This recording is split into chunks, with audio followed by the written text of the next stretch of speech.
pagi ini kita bisa berkumpul. Salawat dan salam selalu kita curahkan kepada junjungan kita Nabi Agung Muhammad SAW yang kita nanti-nantikan syafaatnya pada yaumul akhir nanti.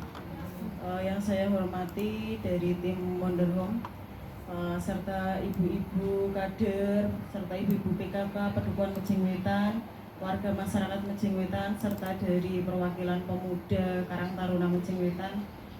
Terima kasih.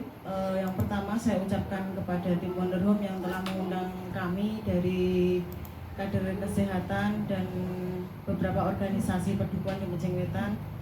Dan mohon maaf, ini tadi saya terlambat karena habis dari mendampingi tim Presel Tol, jadi pulang tuh panas mau mandi tuh. Terus akhirnya mau kesini ada yang bayar PBB juga, jadinya tertunda lagi. Pada dasarnya intinya adalah tentang pengelolaan sampah, karena di lingkungan kita, hidup kita juga tidak lepas dari sampah, sehingga mungkin ini menjadi langkah awal kita untuk memulai dari yang sudah-sudah. Di RT 8 juga ada pengelolaan sampah, tapi nggak tahu sekarang berlanjut atau tidak kabarnya karena juga terpisah oleh tol gitu ya. Yang di sebelah utara sudah kemarin saya amati juga sudah ada bank sampah mulai memilah sampah dari yang kaca, gelas yang pecah saja bisa dikumpulkan terjual begitu ya saya lihatnya ya itu. Jadi kalau kardus besi itu kan biasa, tapi bagaimana mengelola yang tadinya seperti sampah kaca itu kan bisa tersisihkan dari kita, karena juga terhindar dari kita, karena di lingkungan kita juga banyak anak-anaknya. Kemudian kalau untuk sampah, nah terutama sampah rumah tangga ini yang menjadi PR kita, sama yang sudah berjalan di Ambar Ketawang itu adalah di Gamping Lor. Jadi bagaimana kita juga bisa meniru, memprosesnya itu bagaimana, karena kalau hanya diberitahu ya hanya sekedar lewat saja, lewat telinga kanan keluar telinga kiri. Tapi bagaimana pelatihan ini nanti ke depannya itu kita bisa mendapatkan pendampingan, kita bisa mengelola sampah jadi dari awal sampai akhir ya.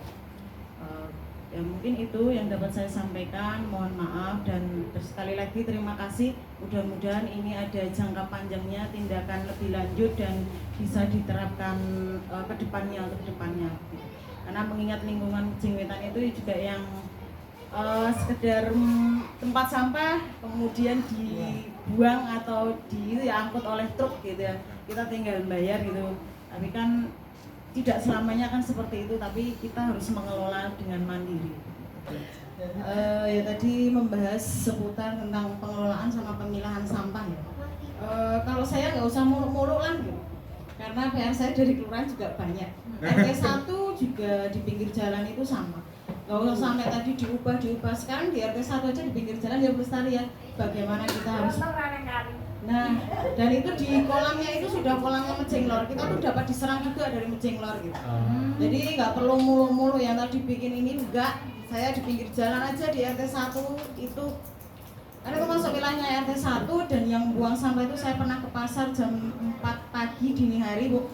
Ya Bu Lestari sama yang disampaikan RT kelas RT 1 buka mobil kaki ditendang buang sampah seperti itu. Jadi justru sampah itu datang dari orang-orang ya, itu yang pertama. Yang kedua di wilayahnya itu adalah tanah kas desa Mejing Lor. Jadi di sana juga ada kolamnya, ada ikannya, otomatis terganggu jika ada yang sampai turun ke bawah itu.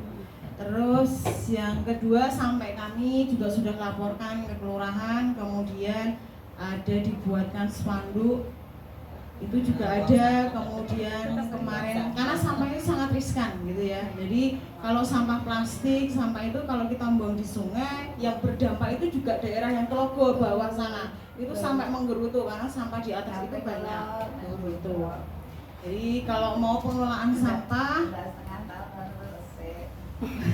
kalau pengelolaan sampah, harapan saya mungkin dari Wonder Home, Wonder Green itu bisa bekerja sama di RT 8 karena RT 8 itu yang sudah berjalan, nanti bisa dikolaborasikan apa yang harus kita lakukan. Jadi dari sekian yang disampaikan oleh narasumber, menurut saya adalah tindakan kita, action kita, awal kita, karena kita dari kader ini juga pemula, mungkin yaitu tentang pemilahan dulu, mungkin seperti itu ya.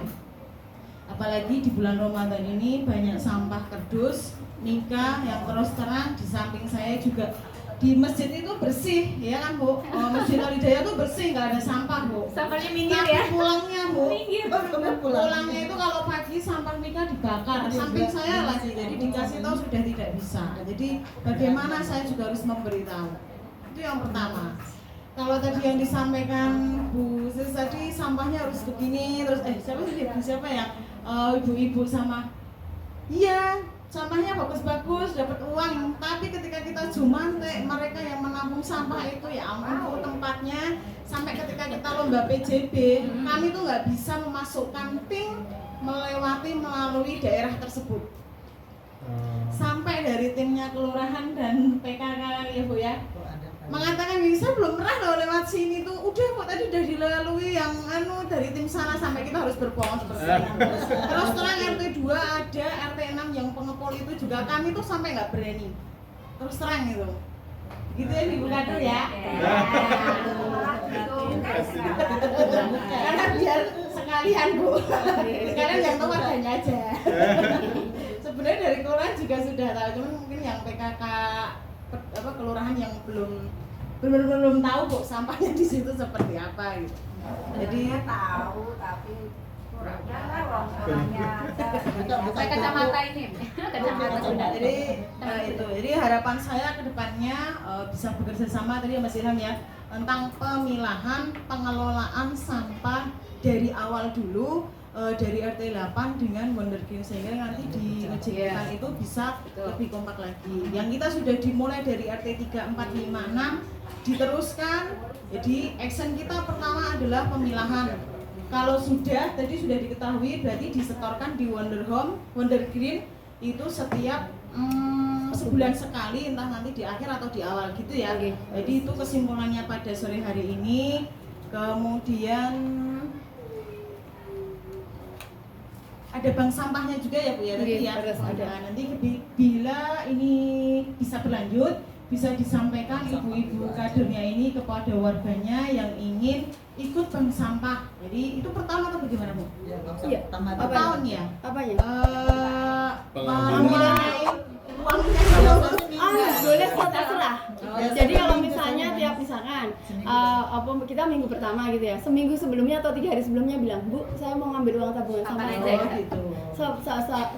Terserah Bu. Cuma ini tadi memang kita paksakan keluar karena mau pindah kan dari tempat RT 3 pindah ke sini, jadi kami nolkan dulu. Jadi besok mulai Mei itu sudah di sini gitu. Iya, sudah di sini. Oh iya. Jadi bisa disampaikan. Mbak Pri dekat, Mbak Pri lemparin aja ya Mbak Pri ya. Nanti rencana kami akan tulis tulisan bank sampah di depan. Jadi warga tahu, nanti jadwal juga kita tuliskan di situ. Semoga insya Allah nanti kami dapat volunteer, kami bisa lebih pas minggu pertama untuk itu, nanti misalkan pas pembelaan nggak bisa atau saya nggak bisa, ada orang yang mengerjakan di situ. Dan ini mungkin juga menjadi PR untuk ibu-ibu kader, kita bisa sampaikan kepada warga kita ketika besok pertemuan bahwa diapers ataupun popok sebelum dibuang itu seharusnya dibersihkan dahulu. Betul. Iya, karpet Bu. Tapi ternyata saya di RT 8 muter Jumante juga seperti itu. Belum Jadi harus kita sampaikan ya di tiap-tiap pertemuan, sehingga juga mohon maaf ketika kita perempuan setiap bulan kan juga harus dicuci. Kalau misalnya jijik ya sambil gebyar hampir jinjak-jinjak gitulah, pokoknya gimana caranya lah itu. Enggak perlu di-spill gitu ya. Maaf ya Pak ya. Jadi memang kita juga membuka bersih, membuka putih, mengeluarkannya pun juga harus putih. Jadi saya juga kasihan kepada mas-mas yang pernah ada, saya soalnya pernah lihat sendiri kok merah kok dibuang sih, gitu. Kenapa nggak dibersihkan dulu gitu. Dan itu pokoknya yang pertama kerjasama dengan T8, nanti kita bisa join, kita bisa ambil masukan apa yang harus kita lakukan untuk ya khususnya Masjid Wetan umumnya. Kami difasilitasi untuk kesana, untuk ketemu pengurus sana, kami siap Bu. Insya Allah nanti kapan Bu Melani dikabari kami kunjungan ke sana untuk belajar. Karena yang saya dengar dari Pak RT-nya kenapa sudah udah nggak begitu seperti dulu itu karena sudah mau ada tol. Jadi RT 8 itu terpisah ada tol sehingga jimpitan juga tidak ada, pertemuan juga masih jarang-jarang. Masa transisi berarti? Ya, jadi masa kekosongan. Jadi kata penjajah itu bisa dimasuki. Astagfirullah. Astagfirullah. Gitu ya. Buangnya susah. Buangnya ke TPS terakhir susah. Kita untuk biayanya terlalu tinggi, sedangkan kita untuk membayar sampah cuma dulu 30.000, makanya sekarang dikelola oleh masyarakat yang mau mengelola saja. Gitu. Masalahnya cuma karena kita kalau membuang sampah ke sana harus membayar banyak daripada istilah kita bilangnya kita tekor. Oh iya.